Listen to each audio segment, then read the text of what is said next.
Hi friends, మేము బయట క్యాటరింగ్కి వెళ్ళేటప్పుడు చాక్లెట్ దోశ చేసాము. మేము ఈవెంట్లు చేసేటప్పుడు చాక్లెట్ దోశ చేస్తాము. ఒకసారి చూడండి చాక్లెట్ దోశ ఎలా ఉంటుంది అనేది.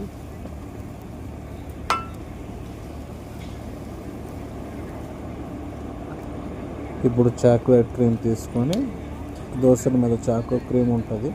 ఇది ప్రత్యేకించి క్రీమ్లో ఉంటుంది, బ్లాక్లో. ఈ చాక్లెట్ క్రీమ్ని దోశ మీద వేసుకోవాలి.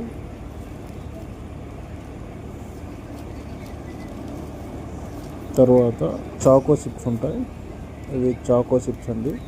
ఆ చాకో చిప్స్ అనేవి మనము ప్యానం మీద ఉండే దోశల మీద వేస్తే అవి కరుగుతాయి. తర్వాత మనం ఆయిల్ అండ్ బటర్ కలిపింది అలా పైన దోశ మీద వేసుకోవాలి.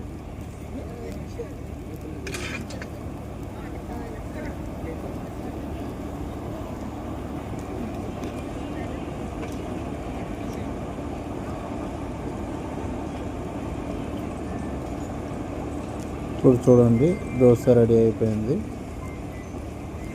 చాక్లెట్ దోశ. వాళ్ళకి అడిగించాను ఏ దోశ కావాలి. చాలా టేస్టీగా స్వీట్గా ఉంటుంది, చాలా బాగుంటుంది ఫ్రెండ్స్. ఒకసారి ట్రై చేయండి.